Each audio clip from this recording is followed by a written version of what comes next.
여러분은 유전무죄, 무전유죄라는 말을 들어보셨나요? 아마 영화나 뉴스를 통해서 한 번쯤은 다들 들어보셨으리라 생각되는데요. 그래도 간단히 설명해드리면 돈이 있는 사람은 죄가 없고 돈이 없는 사람은 죄가 있다는 말로 똑같은 죄를 짓고도 돈이나 계급에 따라 다른 처벌을 받는다는 의미입니다. 너무 불평등하고 부당해서 절대 이런 일이 있으면 안 되겠다 여기지만 최근에 유전무죄, 무전유죄를 절실히 느낀 사건이 있어서 이렇게 사연을 보냅니다. 저는 30대 후반의 변호사입니다. 제 남편도 변호사이고 도련님도 변호사이고 시아버지는 판사님이세요. 즉, 저와 제 시댁은 모두 법조인이랍니다. 먼저 저의 사연을 말씀드리기에 앞서 제가 변호사가 된 계기부터 이야기해볼까 해요. 사실 저는 어릴 때 변호사라는 꿈을 가진 적이 없었습니다. 작은 빵집을 운영하시는 부모님의 영향을 받아 저와 1살 어린 여동생은 셰프, 파티시에를 꿈꿔왔어요. 그래서 이 꿈을 이루고자 고등학교를 졸업하고 수도권 대학의 식품영양학과에 입학하게 되었죠. 캠퍼스의 낭만에 흠뻑 젖어 인생에서 가장 아름다운 날들을 살아가리라 다짐하던 20살의 어느 봄날, 강의를 듣다가 청청병력 같은 소리를 들었습니다. 당시 19살 고3이었던 여동생이 편의점에서 맥주를 훔치다가 걸려서 편의점 점장이 거액의 합의금을 요구하고 있다는 거예요. 저는 깜짝 놀라 강의 중간에 바로 나와 집으로 갔습니다. 집에 가보니 여동생은 부모님 앞에서 무릎을 꿇고 빌고 있었고 부모님은 화가 많이 나신 상태였어요. 그런데 저는 뭔가 조금 이상했습니다. 여동생이 공부에 관심이 없기는 했지만 그래도 남의 물건을 훔치는 등의 나쁜 행위를 한 적은 없었거든요. 게다가 술 냄새를 맡기만 해도 구역질을 하는 아이가 훔친 물건이 맥주라는 것도 석연치 않았답니다. 그래서 저는 일단 여동생을 방으로 데리고 가서 왜 이런 일을 저질렀는지 물어봤어요. 여동생은 제 앞에서 펑펑 울면서 자신은 너무 억울하다고 했습니다. 무슨 일이 있었냐고 물으니 사실 고등학교 1학년 때부터 학교에서 소위 일진이라고 불리는 아이들이 여동생을 계속 괴롭혔대요. 그 무리는 처음에는 단순히 시비만 걸었지만 그래도 그때는 같이 다니던 친구들이 있어서 괜찮았는데 얘네들이 가면 갈수록 여동생을 더 심하게 괴롭히고 누구든지 여동생에게 말이라도 걸면 그 친구도 괴롭혀서 여동생이 친구를 아예 사귀지 못하게 했다지 뭐예요? 심지어 여동생에게 담배와 맥주를 사서 오라고 시켰는데 미성년자라 살 수 없자 여동생을 때리기까지 했답니다. 여동생은 또 맞기 싫어서 어쩔 수 없이 편의점 맥주를 훔치다가 걸린 거였어요. 다행히 편의점 점장님이 경찰에 고소까지 진행하지 않고 합의금만 준다면 그냥 조용히 넘어가겠다고 했대요. 그런데 그 합의금이 너무 거액이라서 우리 가정 형편으로는 도저히 해결할 수가 없었어요. 저는 일단 여동생을 데리고 편의점 점장님을 찾아갔습니다. 점장님 앞에서 저와 여동생을 무릎을 꿇고 사정을 다 말한 뒤 손이 발이 되도록 빌어 합의금을 200만 원까지 낮췄답니다. 우리 형편에 200만 원이 적은 돈은 아니었지만 그래도 아직 미성년자인 여동생이 경찰에 고소당하지 않은 것만으로도 다행이라 생각하며 감사하다고 허리를 숙이고 또 숙였네요. 그리고 여동생을 지독하게 괴롭힌 그 일진들을 가만두지 않겠다는 생각으로 다음날 부모님과 함께 여동생의 학교 교장실로 향했습니다.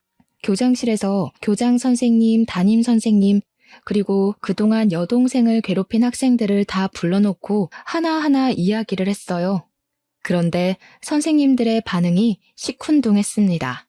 알고 보니 이 일진들은 다들 경찰, 변호사, 대형 병원 의사 등 잘 사는 집안의 딸들이었고 학교에 기부도 정말 많이 했더라고요. 반면에 우리 집은 빵집의 매출이 잘 나오지도 않았고 게다가 이번에 제가 대학교를 입학하게 되어 돈 나갈 곳이 배로 더 많아진 상황이었어요. 그 덕에 기부금은 엄두도 내지 못했죠. 그래서인지 교장 선생님, 담임 선생님도 가해 학생들을 따끔하게 처벌하지 못했답니다. 결국 가해 학생들은 별다른 징계도 없이 학교에 그대로 다녔고 여동생은 합의금 명목으로 약간의 돈을 받고 일이 무마되었습니다. 그 뒤로 가해 학생들은 제 동생을 돈 없는 빵집 딸이라고 폭행하며 더 심하게 괴롭혔고 여동생은 그 괴롭힘을 이기지 못해 고3 여름방학을 앞두고 자퇴를 하게 되었어요. 괴롭힘에 지쳐서 쫓겨나듯이 고등학교를 자퇴한 동생을 보며 저는 지금 제가 한가하게 캠퍼스의 낭만을 꿈꾸며 살 주제가 안 된다는 생각이 들었습니다. 부모님이 작은 빵집 사장님이 아니라 사자 직업을 가진 분이었다거나 우리 집에 돈이 정말 많이 있었다면 과연 세상을 19년밖에 살지 않은 어린 여동생이 이렇게 억울하게 당했을까 싶더라고요. 여동생을 보며 저는 정정당당하게 싸워서 이길 수 있을 만한 직업을 가져서 우리 가족을 지켜야겠다고 결심했습니다. 그래서 그 뒤로 하루에 3시간만 자며 공부를 했어요. 정말 그때는 이렇게 공부를 하다가 죽을 수도 있겠구나 하는 생각이 들 정도로 이 악물고 공부를 해서 서울국공립대학교에 법대로 편입을 했습니다.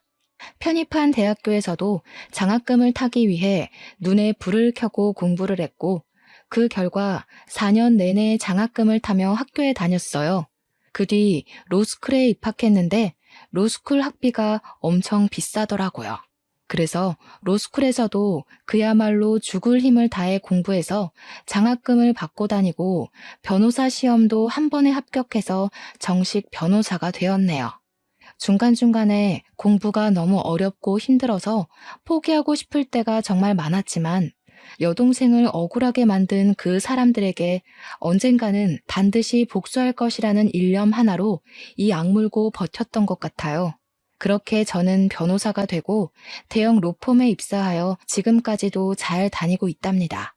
제가 20대의 전부를 바쳐 변호사가 될 동안 여동생도 고등학교 자퇴 후 검정고시를 통해 고등학교 졸업장을 땄어요.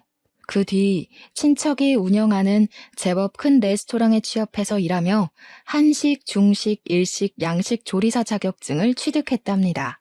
여기에 만족하지 않고 레스토랑에서 경력을 쌓아 최근에 조리 부분에서 최고의 자격증이라고 불리는 양식 조리 기능장 자격증까지 따고 지금은 레스토랑의 주방장까지 되었습니다. 이렇게 저와 여동생은 과거의 아픔을 발판 삼아 성공하기 위해 악바리처럼 살았어요. 저는 경주마처럼 옆을 보지 않고 성공과 복수만을 위한 삶을 살았죠. 이렇게 앞만 보며 달려오던 어느 날 제가 근무하는 로펌에 새로운 변호사가 왔어요. 나이는 저보다 4살이 많았고 이름은 김지훈이었는데 원래는 개인 변호사 사무실에서 일하다가 실력을 인정받아 스카웃되어 왔더라고요. 제 옆자리에 앉아 이것저것 알려드리고 이야기하다가 점점 친해지게 된 우리는 둘이서만 밥도 먹고 술도 마시게 되었습니다. 함께 술을 마시며 대화를 해보니 지훈 씨는 저와는 너무 다른 세계의 사람이더라고요. 저는 남들이 보기에 부족해 보이지 않으려고 앞만 보고 쉴 새 없이 달려와 변호사가 되었지만 지훈 씨는 넉넉한 집안에서 아무 고민 걱정 없이 공부에만 열중하며 살아왔어요. 우리 집은 어렸을 때 가족끼리 해외여행은 고사하고 국내 여행도 한번 가기 힘들었는데 지훈 씨는 매년 가족끼리 해외여행도 다녀오고 정말 여유롭고 풍족하게 잘 살아왔습니다. 저는 사실 그런 지훈 씨가 부럽기도 하고 남자로서의 호감도 생겼어요. 하지만 너무 우리 집과는 차이가 크게 나서 사귀고 결혼한다는 것은 아예 꿈도 꾸지 않았습니다. 그런데 지훈 씨가 자꾸 제게 호감을 보이고 만나자고 하는 것이 아니겠어요? 처음에는 당연히 거절하고 싫다고 했지만 숨길 수 없는 재채기처럼 제 마음도 숨기기 어렵더라고요. 결국 우리는 연인이 되었고 점점 깊은 사이가 되어 결혼에 관한 이야기도 나누게 되었습니다. 저는 처음에는 결혼을 하지 못하겠다고 했어요. 잘 사는 남자 집안과 평범하디 평범한 여자 집안의 결혼은 솔직히 쉽지 않잖아요. 이렇게 좋은 사람인데 상처를 주고받으며 남보다도 못한 사이가 되기는 싫었거든요. 하지만 지훈 씨는 나에게 자꾸 결혼하고 싶다는 뜻을 내비쳤고 저는 어쩔 수 없이 우리 집 사정에 관해서 얘기했습니다. 저는 우리 집이 잘 살지 못하니 예단이며 혼수도 원하는 만큼 준비하지 못할 것이고 우리 친정에서 결혼에 대한 지원은 한 푼도 없을 것이라고 했죠. 지은 씨는 그게 뭐 어떠냐고 하며 집안이나 배경이 아닌 저 자체가 좋아 결혼하고 싶다고 하더라고요. 그리고 바로 지은 씨는 우리 집으로 가서 친정 부모님께 정식으로 인사를 드렸습니다. 부모님은 저와 지은 씨가 서로 좋다면 결혼에 반대하지는 않겠지만 집안 형편이 차이가 너무 나서 저를 좋아하실지 모르겠다고 걱정하셨어요. 그래서 일단 지은 씨 부모님을 만나 뵙기로 하였습니다. 일주일 뒤 지은 씨 집을 방문하기로 약속한 날이 되었어요. 지은 씨는 흔하디 흔한 빌라에서 사는 저와는 달리 제법 규모가 있는 마당 딸린 주택에서 살고 있더라고요. 지은 씨는 대문에서부터 잔뜩 긴장해 있는 저의 손을 꼭 잡고 같이 들어갔습니다. 그때 그 손이 얼마나 따뜻하고 힘이 되는지 아직도 그때 제 손에 있던 촉감을 잊을 수가 없네요. 집에 들어가니 시부모님이 아주 인자한 미소를 지으시며 저를 반겨주셨어요. 도련님도 아주 환하게 웃어주시는데 모든 긴장이 싹 풀리더라고요. 시어머니께서 정성스럽게 준비해주신 음식을 먹고 거실에 앉아 커피를 마시면서 이런저런 이야기를 나눴습니다. 우리 지훈이한테 이야기는 많이 들었어요. 친정이 빵집을 한다고 했죠? 네, 어머니. 작은 빵집을 운영하고 계세요. 장사가 잘 되는 것은 아니라서 경제적으로 여유롭지는 못하게 자랐답니다. 그래도 그 어려운 와중에도 공부를 열심히 해서 대형 로펌 변호사가 되었네요. 사실 지훈이한테 경미 씨가 경제적인 형편이 많이 차이 난다고 하며 결혼을 하지 않겠다고 했다는 소리를 들었어요. 그런데 우리는 그렇게 생각하지 않아요. 경제적으로 어렵지만 그래도 열심히 살아서 이렇게 변호사가 된 경미 씨가 대단하고 존경스럽기까지 해요. 그러니까 우리 지훈이가 싫은 것이 아니라면 결혼하지 않겠다는 소리는 하지 않았으면 좋겠어요. 저는 사실 지훈 씨의 부모님이 우리 집 사정을 듣고 결혼시키지 못하겠다고 하시면 어쩌나 정말 많이 걱정했어요. 우리 집은 그냥 작은 빵집이지만 지훈 씨는 아버지가 판사님이시잖아요. 그런데 저의 지난 과거를 높이 칭찬해 주시며 제게 존경스럽다고까지 하시는데 눈물이 다 나더라고요. 그래서 저도 모르게 그 앞에서 펑펑 울었네요. 제가 갑자기 울자 다들 깜짝 놀라셨어요. 죄송해요. 사실 그동안 정말 힘들게 살아왔고 지은 씨는 너무 잘 살아서 둘이 결혼한다는 것은 언감생심이라고 생각했습니다. 오늘 이 자리에 오면서도 제가 감히 부모님을 만나 뵈어도 되나 두렵고 떨리는 마음으로 왔어요. 그런데 이렇게 부족한 저를 따뜻하게 맞이해 주시고 저를 좋게 봐주셔서 정말 몸둘 바를 모르겠어요. 너무 감사합니다. 지은 씨는 우는 저에게 휴지를 건네주고 시어머니는 우는 저를 꼭 안아주며 그동안 정말 고생 많았다고 했습니다. 그러면서 아들만 있는 시어머니의 딸이 되어달라고 하셨어요. 저는 눈물을 흘리며 알겠다고 했고 지은 씨와 결혼을 약속했습니다. 그날 이후 우리의 결혼 준비는 아주 빠르게 진행되었어요. 예물, 예단, 혼수 다 필요 없다고 하시고 사무실 근처에 좋은 집도 마련해 주셨습니다. 그렇게 우리는 싸움 한 번 없이 결혼까지 하게 되었답니다. 결혼 후 남편과 행복하게 살고 있던 어느 날이었어요. 도련님이 결혼하고 싶은 여자가 생겼다며 시부모님께 정식으로 인사드리기 전에 저희 부부에게 먼저 소개하고 싶다는 거예요. 그래서 우리는 여동생이 근무하고 있는 레스토랑에서 보기로 약속을 정했습니다. 공부만 하느라 여자에는 관심이 하나도 없다던 도련님이 갑자기 결혼하고 싶다며 여자를 소개한다니 너무 기대되었어요. 우리 부부는 설레는 마음으로 레스토랑에 먼저 가서 자리를 잡았습니다. 잠시 뒤 도련님과 예비동서가 함께 들어오는데 예비동서의 얼굴이 되게 낯익더라고요. 그냥 누구와 닮은 정도가 아니라 분명히 어디서 본 얼굴인데 전혀 기억이 나지 않았습니다. 궁금한 마음을 뒤로하고 일단 예비 동서와 간단히 인사를 나눈 후 자리에 앉아 음식이 나오기 전까지 대화를 나눴어요. 저의 예비동서 이름은 최수진이고 얼굴이 참 예쁘고 말도 잘했답니다. 게다가 집안도 꽤 부유했고 아버지는 경찰 간부이셨죠. 얼굴, 집안, 말투 다 좋았는데 무엇보다 더 좋아 보였던 것은 예비동서가 도련님을 정말 사랑하는 것 같습니다. 정말 눈에서 꿀이 뚝뚝 떨어진다는 것이 이런 거구나 싶을 정도로 도련님을 사랑스럽게 보더라고요.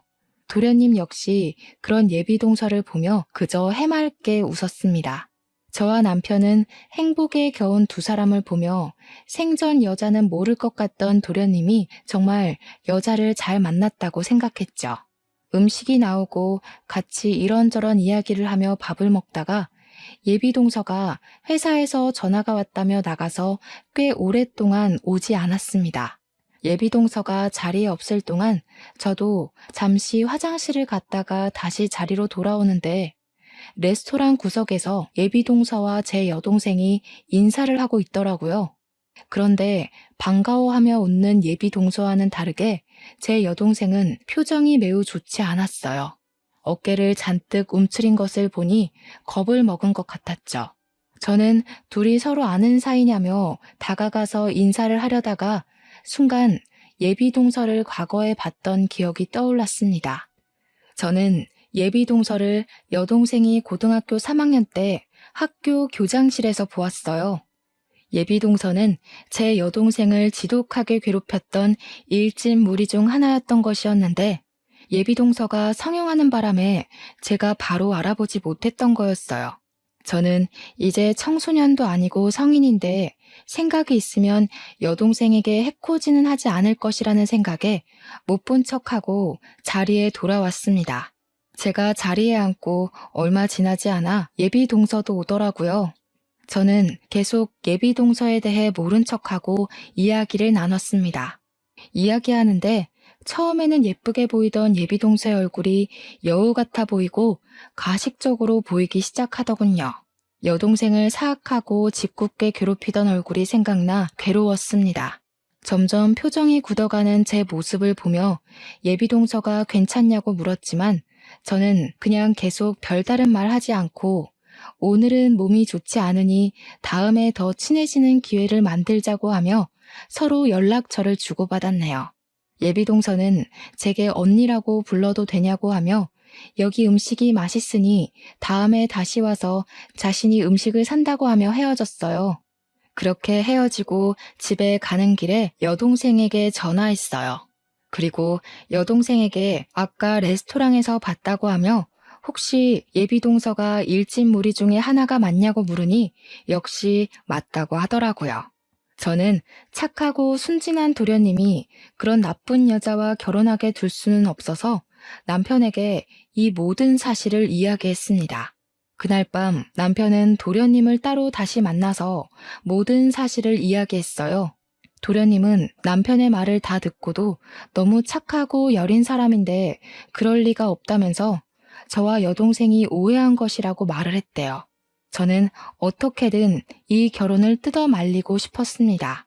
제 여동생은 고등학교를 자퇴하고 10년이 지난 지금까지도 그때의 기억 때문에 괴로워하고 밤마다 악몽까지 꾸고 있었거든요. 인생에 한 번뿐인 동생의 학창시절을 처참히 짓밟아버린 원수 같은 사람을 절대 제 가족으로 들일 수는 없었습니다. 그래서 저는 예비동서가 학교폭력 가해자라는 확실한 증거를 찾아야겠다고 생각했어요. 먼저 예비동서의 SNS를 찾아내어 과거의 사진이 있는지 확인했습니다. 하지만 예비동서의 SNS에는 딱히 증거가 될 만한 사진이 보이지 않더군요. 그래서 예비동서 지인들의 계정을 타고 들어가 보니 예비동서의 친구가 고등학교 시절을 추억하며 올린 사진이 있었답니다. 노래방에서 찍은 사진이었는데 다들 교복을 입었고 테이블에는 맥주가 가득했어요. 그리고 예비동서와 그 일진 무리 옆에는 제 여동생이 겁에 질린 채 찍혀 있더라고요. 아마 자기들끼리 찍으려고 했다가 우연히 여동생이 찍힌 것 같았어요. 저는 이 사진을 나중에 요긴하게 사용하기 위해 사진을 캡처해서 제 핸드폰에 저장했습니다. 다음날 저는 예비동서에게 연락해서 이렇게 가족이 된 것도 인연인데 여자들끼리 따로 만나서 맛있는 음식 먹자고 했어요. 다행히 예비동서는 그날 저녁에 별일 없다며 바로 만나자고 하더라고요. 저는 혹시나 하는 마음에 소형 녹음기를 하나 장만해서 예비동서와의 모든 대화 내용을 녹음하기로 했어요. 퇴근 후 예비동서를 만나 이런저런 이야기하다가 고등학교를 어디 졸업했냐고 물으니 역시 여동생이 다녔던 고등학교를 이야기하더라고요. 저는 고등학교 시절 이야기를 하는 예비동서에게 어제 SNS에서 찾아낸 사진을 보여주었습니다. 사실 어제 SNS를 보다가 이런 사진을 봤어요. 앞으로 가족이 될 사이인데 확인을 해봐야 할 것 같아서요. 아니, 이 사진이 어떻게 언니 핸드폰에 있어요? 그런데 기분이 좀 그러네요. 도련님하고 결혼한다고 제 뒷조사하는 거예요? 제가 무슨 범죄라도 저질렀을까 봐요? 뭔가 취조당하는 기분이네요. 취조가 아니라 그냥 결혼 전 확인하는 것이죠. 그리고 어차피 남들 다 보라고 SNS에 사진을 올리는 건데 이거 한번 찾아봤다고 그렇게 기분이 상할 일인가요? 나 참 어이가 없어서. 그래서 지금 이렇게 나한테 따지듯이 이야기하는 이유가 뭔데? 변호사라고 해서 마음대로 이렇게 사람 뒷조사해도 되는 거야? 자신의 과거를 들킨 예비동서는 처음에는 꼬박꼬박 존댓말을 쓰다가 제게 반말을 쓰며 화를 내기 시작했어요. 저는 그런 예비동서에게 지지 않고 같이 맞받아치며 본인이 과거에 한 일을 스스로 실토하도록 하나하나 캐묻기 시작했습니다. 따지는 게 아니라 지금 옆에 있는 이 친구가 겁에 질려서 이러고 있으니 이상해서 그러지. 그리고 어디다 대고 지금 반말이야? 내가 너보다 나이 훨씬 많아. 시댁 서열상으로도 내가 더 높아. 똑바로 존대해. 서열 높아서 좋으시겠습니다. 나이 많은 게 자랑도 아니고. 꼰대세요? 무슨 과거 취조하겠다고 난리야. 그래서 이 친구가 그렇게 궁금하다는 거지? 얘 내 똘만이었어. 얘네 부모님이 지지리도 맛없는 빵이나 만드는 빵집 딸이었거든. 그래서 내가 얘 빵집 딸이니까 빵 셔틀 엄청나게 시켰지. 내가 사실은 고등학교 때 학교에서 이름 좀 날렸답니다. 그러니까 언니도 조심해. 아직 내 친구들 무시무시하다. 괜히 시부모님이랑 내 남편한테 까발리지 말고 그 입 딱 다물고 있어요, 언니. 안 그러면 이 사진 속에 있는 친구들 싹 다 불러서 언니 가만두지 않을 테니까. 알겠죠? 예비동서는 아직도 자신이 미성년자인 줄 아는지 정신을 차리지 못하고 저에게 살벌하게 협박을 하더라고요. 저는 이 모든 내용을 다 녹음을 했습니다. 그날 예비동서와 헤어지고 나서 도련님과 남편을 만나 제가 녹음한 내용을 들려주었죠. 도련님은 매우 충격을 받아 아무 말도 하지 못하고 계셨어요. 왜 아니겠어요. 도련님 인생에 처음으로 사랑한 여자였는데 그 여자의 실체가 일진이었다니 충격이 아주 크실 만도 했죠. 그렇게 일주일 정도가 지났습니다. 사무실에서 일하고 있는데 여동생이 울면서 전화가 왔습니다. 예비동서가 그때 자신을 괴롭혔던 일진 무리와 함께 레스토랑으로 찾아왔다는 거예요. 식당에 와서 자신이 결혼하니 돈을 달라고 협박하고 돈이 없다고 하자 단체로 폭행을 했다는 거 있죠.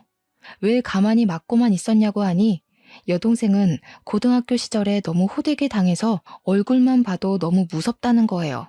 그래서 제가 그럼 차라리 숨어있지 그랬냐고 했는데 그렇지 않아도 일진 무리가 레스토랑에 온 것을 보고 주방에서 나오지 않고 있다가 2시간 정도 후에 당연히 갔을 줄 알고 음식물 쓰레기를 버리러 뒷문으로 나갔대요.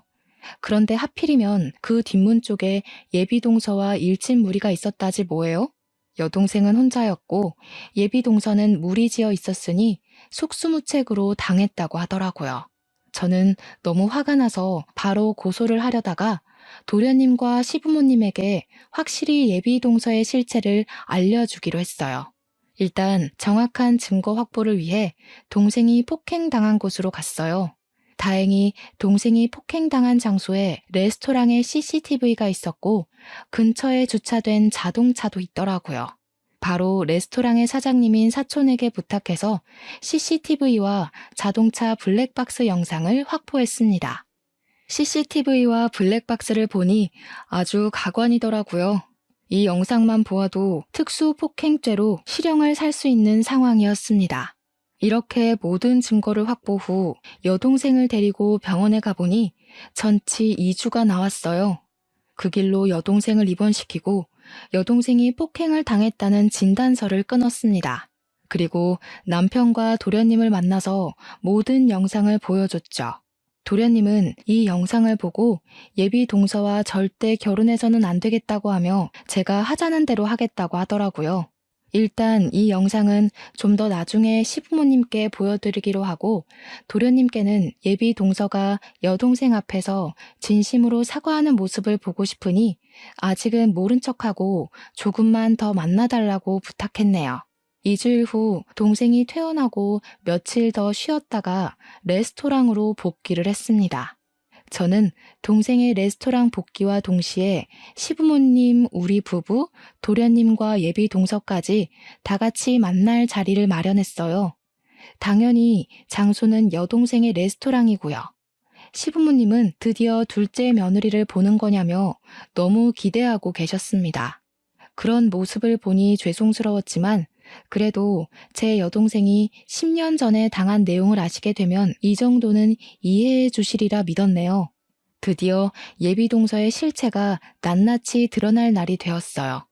저와 시댁 식구들, 그리고 예비 동서까지 한자리에 모였죠. 예비 동서는 시부모님을 뵌다고 단아하게 보이고 싶어서인지 얌전해 보이는 새하얀 원피스를 입고 왔더라고요. 모두가 자리에 앉아 음식 주문을 하니 여동생이 식전 수프를 직접 들고 저희 테이블로 왔어요. 저와 여동생 그리고 남편과 도련님은 미리 계획한 대로 여동생에 대해 모른 척하고 앉아 있었답니다. 어머, 너 진미 아니니? 나 수진이야. 너 고등학교 동창. 기억나지? 그럼 기억하지. 내가 널 어떻게 잊겠니? 여기는 무슨 일로 온 거야?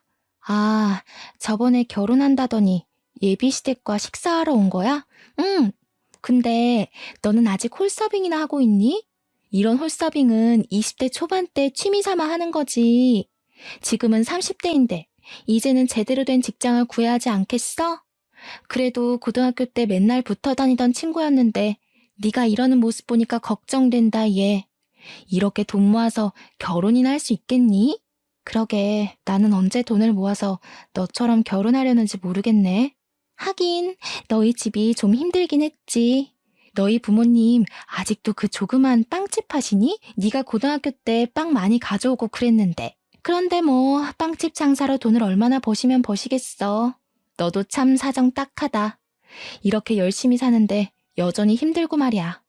이거 내 명함이니까 받아. 그리고 힘들면 언제든지 연락해. 너 지금 이 일에서 1년에 2천만 원은 버나 몰라? 뭐 어쨌든 내가 그 정도는 바로 빌려줄 수도 있으니까 부담 갖지 말고 힘들면 연락해. 예비 동서는 우리 집안이 어렸을 때 힘들었던 것을 들먹이며 은근히 깔보고 무시하며 제 여동생에게 명함을 건넸습니다. 그 순간 여동생은 손이 미끄러진 척하며 예비 동서의 하얀 원피스에 샛노란 단호박 수프를 쏟았어요. 어머, 미안해. 너 명함을 받으려다가 손이 미끄러져 버렸네? 흰 옷인데 수프를 쏟아서 어쩌니? 오늘 중요한 자리인 것 같은데 제가 실례를 범했어요. 죄송합니다. 예비 동서는 화가 단단히 난 표정이었지만 자리에 시부모님이 계셔서인지 얼굴을 찡그리기만 하고 차마 큰 소리를 내지 못했습니다. 여동생은 시부모님과 우리에게 죄송하다고 말한 뒤 앞에 있던 휴지로 수프를 닦으려고 하는데 휴지로 닦을수록 얼룩이 점점 더 번지더라고요. 오늘 예쁘게 보인다고 비싼 옷 산 것 같은데 누렇게 물들어서 어떻게 해요? 꼭 화장실 실수한 것 같네. 아, 됐어. 그만 닦아. 옷이 더 상하잖아. 어머님, 저 잠시 화장실 가서 옷 좀 닦고 올게요. 예비 동서는 여동생에게 화를 버럭 내고서는 시부모님께 화장실에 다녀오겠다며 나갔고 여동생도 따라 나갔어요. 그네야, 근데 저 직원 너 여동생 아니니? 왜 아는 척도 안 하고 있어? 어머님, 사실은 예비 동서가 제 여동생을 괴롭힌 학교폭력 가해자예요. 미리 말씀 못 드려서 죄송해요. 저 여자 인성이 얼마나 바닥인지 어머님 아버님께 보여드리려고 일부러 이 레스토랑에서 만나자고 한 거예요. 자세한 내용은 이따가 저 여자 오면 자세히 말씀드릴게요. 일단 저 지금 화장실 좀 다녀오겠습니다. 저는 제 동생이 예비 동서에게 큰 실수를 저질렀으니 분명히 동생한테 뭐라고 할 것으로 생각해서 화장실로 갔는데 예비 동서가 없더라고요. 혹시나 해서 레스토랑 뒷문으로 가봤더니 거기에 예비 동서가 있었고 그곳에서 제 동생을 괴롭히고 협박하고 있었답니다. 저는 몸을 숨기고 휴대폰을 꺼내서 몰래 영상을 찍기 시작했어요. 야, 너 미쳤냐? 오늘이 어떤 자리인데 이런 실수를 저질러? 이 옷이 얼마짜리인 줄이나 알아? 네가 여기서 한 달간 뼈 빠지게 홀서빙을 해도 살 수 있을까 말까 한 옷이야. 하긴 너 따위가 이렇게 좋은 옷을 알 리가 없지. 그저 거적대기 같은 옷만 입던 애가 뭘 알겠어? 예비 동서는 화가 많이 났는지 여동생의 머리와 어깨를 밀치며 위협적인 행동을 하더라고요. 야, 너 내 옷 이딴 식으로 만들어놨으니까 돈 내놔. 고등학교 때도 나한테 돈이며 빵이며 잘 갖다 바쳤잖아. 내가 왜 나한테 돈이라도 맡겨놨어? 또 맞고 싶어서 환장했냐? 이게 어디서 지금 눈을 쌍심지를 켜? 멍청한 년. 그러다가 또 얻어 터져서 병원 신세 지지 말고 좋은 말 할 때 돈 가져와라. 넌 내 똘만이잖아. 설마 그새 잊은 거 아니지? 그때의 아름다운 추억들 말이야. 궁상맞게 굴지 말고 다음 주에 여기 다시 올 테니까 그때 돈 두둑히 준비해놔라. 저는 이 모든 것을 다 몰래 찍어서 재빨리 다시 레스토랑으로 들어갔습니다. 제가 자리에 앉고 얼마 지나지 않아 예비 동서도 들어오더라고요. 흰옷에 얼룩져서 잘 지지가 않았네. 어쩌면 좋아? 근데 말이야, 아까 그 친구한테 언니 하나 있지 않아? 그걸 언니가 어떻게 아세요? 그 친구의 언니가 바로 나거든. 그래서 나는 네가 고등학교 때 그 친구에게 무슨 짓을 벌였는지 다 알고 있었단다. 어머님, 아버님, 사실 여기 앉아있는 예비 동서는 제 여동생을 자퇴까지 시킨 악랄한 범죄자예요. 저의 폭탄 발언에 예비 동서는 당황한 표정을 지으며 도련님과 시부모님의 눈치를 보더라고요. 하지만 그것도 잠시 바로 자신의 표정을 숨기고 여유 있는 척을 하며 바로 말을 이어갔습니다. 아, 어디서 많이 뵀다 했더니 진미 언니셨어요? 언니 성함이 경미라는 것을 듣고도 왜 그때 몰랐을까? 언니 반가워요.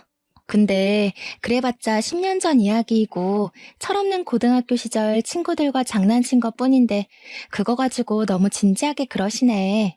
솔직히 언니도 고등학교 시절 때 친구들이랑 장난치고 그러지 않았어요? 저는 그냥 장난을 친 건데. 언니 동생 진미가 멘탈이 워낙 약해서 그렇게 자퇴한 거를 왜 제 탓을 하세요? 그렇게 따지면 저도 참 억울합니다. 과연 그냥 장난이었을까? 그럼 방금 레스토랑 뒷문에서는? 그것도 설마 장난친 거니? 뒷문이요? 전 그냥 화장실 가서 언니 동생이 제 옷에 쏟은 수프 닦고 왔는데요. 네가 화장실만 가서 수프만 닦고 왔다고? 내가 이 두 눈으로 똑똑히 본 게 있는데? 어머니 아버지 놀라지 마세요. 방금도 레스토랑 뒷문에서 제 여동생을 협박하고 있더라고요. 제 말이 믿기지 않으시면 제가 방금 찍은 영상 보여드릴게요. 저는 제가 찍은 영상을 시부모님께 보여드렸습니다.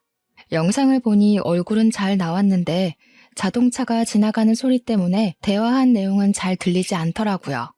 하지만 예비 동서가 동생의 얼굴과 어깨를 밀치는 장면은 확실히 찍혀 있었고 누가 봐도 예비 동서가 여동생을 협박하는 것으로 보였죠. 이 영상을 보신 시부모님께서는 깜짝 놀라셨습니다. 아니, 어떻게 사람이 이렇게 앞과 뒤가 다를 수가 있니? 게다가 학교 폭력이라니. 법조인 집안에서 학교 폭력 가해자를 며느리로 들일 수는 없다.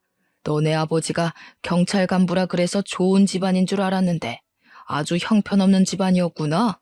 아버님, 오해세요. 아까는 진미가 자꾸 저한테 미안하다고 돈을 준다고 해서 그런 거예요. 친구 사이인데 이런 일로 돈을 받기 좀 그렇잖아요. 사실 진미가 학교 다닐 때 집안 형편도 어려운데 제게 자꾸 돈이며 먹을 것을 가져다 줘서 이번에도 그럴까봐 일부러 세게 행동한 거예요. 그리고 저는 맹세코 진미를 고등학교 때 괴롭힌 적이 없어요. 오히려 진미가 친구들에게 당하고 있어서 제가 도와줬어요. 제발 믿어주세요. 언니, 제가 싫으면 싫다고 말씀하시지. 왜 이렇게 저에 대해 모함을 하세요? 모함? 내가 진짜 기가 막혀서 말이 다 나오지 않네. 내가 그럴 줄 알고 다른 것도 준비했어. 아버님, 어머니. 사실 저와 예비 동서는 저번에 둘이서만 따로 본 적이 있어요. 그때 대화 내용을 녹음했는데 한번 들어보세요. 저는 예전에 예비 동서와 둘이 대화한 내용을 들려드렸어요. 제 여동생에게 똘만이라 하고 자신이 고등학교 때 빵 셔틀도 시켰다고 하며 시댁 식구들에게 이 사실을 말하면 가만두지 않겠다고 협박하는 내용이 다 그대로 녹음되어 있었죠. 그리고 저는 홀에 있는 직원분께 이 레스토랑의 주방장님을 잠깐 불러달라고 했습니다. 저는 분명 주방장이라고 했는데 여동생이 나오니 예비 동서가 당황하더라고요. 야, 네가 여기 왜 나와? 네가 주방장이라도 돼? 이 나이 먹고 홀서빙이 나는 주제에. 홀서빙? 나 사실 여기 레스토랑 주방장이야. 내가 너한테 그렇게 당하고 억울하고 분해서 이 악물고 일하고 공부했어. 그리고 우리 언니도 너 때문에 분하고 원통해서 죽을 만큼 공부해서 대형 로펌 변호사가 됐단다. 어찌됐든 네 덕분에 우리 가족 이렇게 성공했네. 눈물이 나게 고맙다.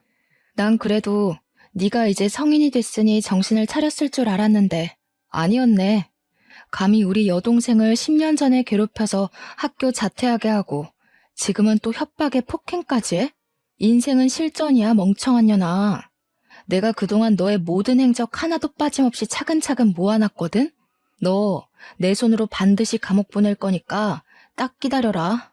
저와 여동생은 이전에 동생이 폭행당한 날 확보했던 CCTV 블랙박스 동영상 그리고 오늘 찍은 휴대폰 동영상의 녹취록까지 모든 자료를 들고 경찰서로 향했어요. 그리고 예비 동서를 폭행과 협박죄로 고소했죠. 모든 증거가 확실하다 보니 저는 바로 수사가 진행되어 예비 동서가 처벌을 받을 수 있을 줄 알았습니다. 그러나 예비 동서의 아버지가 경찰 간부라 그런지 제 동생이 19살일 때처럼 그냥 조용히 넘어갈 조짐이 보이더라고요. 하지만 이번엔 가만히 두지 않았습니다. 그때는 저와 여동생이 그저 그런 빵집 딸이라서 그렇게 어영부영 넘어갔지만 이제는 상황이 달라졌거든요. 저는 대형 로펌 변호사가 되었고 제 시댁은 법조인 집안에 시아버지는 판사님이잖아요. 시아버지와 남편이 약간의 압력을 가하니 어쩔 수 없이 수사가 바로 진행되더라고요. 결국 예비 동서는 자신이 그토록 사랑했던 도련님 앞에서 수사를 제대로 당했답니다. 예비 동서뿐만이 아니라 그때 함께 여동생을 괴롭혔던 일진무리도 다들 소환되었어요. 게다가 이번 폭행 사건뿐 아니라 과거 학교에서 괴롭힌 내용까지 정상 참작되어 가중처벌까지 가능해졌습니다. 아직은 수사 중이라 판결이 나지 않았지만 우리는 예비 동서와 그 무리가 어떤 요구를 해도 절대 합의를 해주지 않을 것이랍니다. 제 하나뿐인 동생의 학창 시절을 암흑 속에 던져넣었는데 그들이 10억, 100억을 준다 해도 용서하지 못하겠어요. 그 뒤로 시부모님은 도련님을 하마터면 이웃나무로 만들 뻔했는데 지혜로운 며느리 덕에 피했다고 하며 고마워하셨어요. 그리고 시아버지는 제 여동생이 정말 고생이 많았다고 하시며 또 다른 학교폭력 피해자가 생기는 것을 막기 위해 학교폭력 관련 법률 상담을 무료로 해주시고 계십니다. 바쁘신데 힘드시지 않냐고 여쭸더니 10년 전 저와 여동생처럼 돈이 없고 법을 알지 못해 고통받는 어린 학생들을 생각하면 힘든 줄도 모르겠다고 하시며 잠을 줄여서라도 돕고 싶다고 하셨어요. 저와 남편 역시 그런 시아버지를 도와 함께 무료 상담을 하고 있답니다. 그리고 제 여동생은 식당에서 더 열심히 일에 매진하며 본인의 커리어를 높이는 데 힘쓰고 있습니다. 여동생은 바쁜 와중에도 틈틈이 저의 시아버지를 도와 학교 폭력을 당한 학생들의 이야기를 들어주고 있어요. 여동생이 19살 때 왕따 당하는 자신이 너무 부끄러워서 저와 부모님께도 이 사실을 말할 수가 없었고 도움을 요청할 수도 없었대요. 그래서 그들이 더 악랄하게 자신을 괴롭혔던 것 같다며 지금 학교 폭력을 당하는 학생들도 분명히 같은 마음일 테니 그들의 언니와 누나가 되고 싶다고 하더라고요. 그들의 이야기를 들어주는 여동생의 옆에서 지켜보니 학교 폭력 피해자들이 누군가가 자신의 편이 되어주고 억울한 사연을 마음을 다해 들어주는 것만으로도 크게 밝아지는 모습을 볼 수 있었답니다. 그래서 저도 이 아이들에게 힘이 되고자 최선을 다해 도와주고 있어요.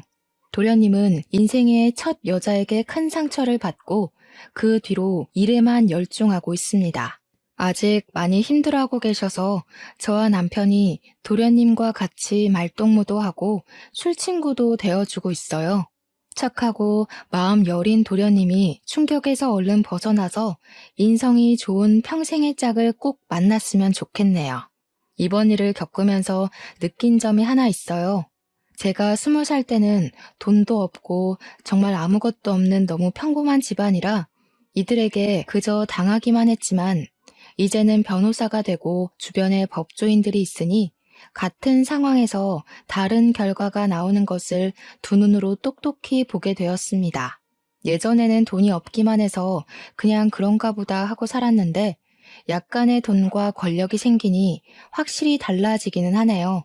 사회가 많이 달라졌다고는 하지만 아직은 유전무죄, 무전유죄가 통하는 세상이라는 것을 확인하니 뭔가 씁쓸하더라고요. 사실 제가 변호사가 되게 된 계기가 정의를 위해서가 아니라 단순히 약간의 힘과 권력을 얻기 위해서였잖아요. 하지만 제가 이런 일들을 겪고 나니 다양한 이유로 억울한 사람들을 위해 정말 정의로운 변호사가 되도록 노력해야겠다는 생각이 드네요. 그리고 많이 부족하지만 저를 며느리로 받아주시고 지금까지 시집살이 한번 시키시지 않은 우리 시부모님께 진심으로 감사하다는 말 꼭 드리고 싶네요.